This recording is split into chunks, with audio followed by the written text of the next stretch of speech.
এখানে আলোচনা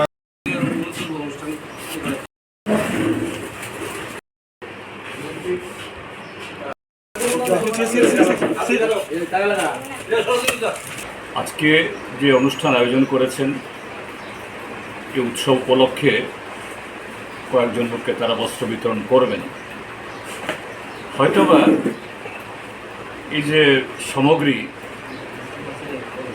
টাকার অঙ্কে খুব বড় না, সাংঘাতিক কিছু না, কিন্তু এই যে উদ্যোগ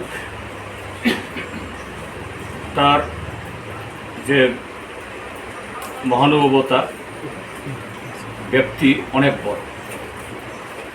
আমার আগের বক্তা বলেছেন এখানে যে আমাদের দেশ এমন একটা দেশ,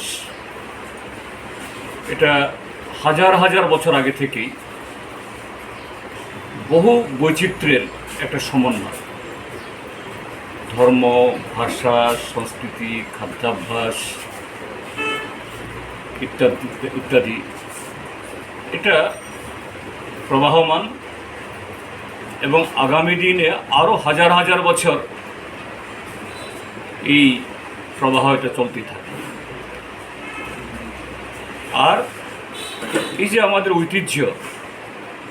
ঐতিহ্যের মধ্য দিয়েই যে কিভাবে একসাথে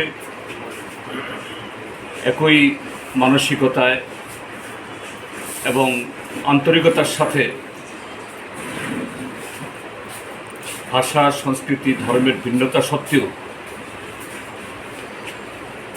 যে মানুষ তারা সহাবস্থান করতে পারে, এটাই আমাদের ভারতবর্ষের ঐতিহ্য। এবং এই ঐতিহ্য যতদিন বজায় থাকবে ততদিন এই ভারত আরও শক্তিশালী হবে।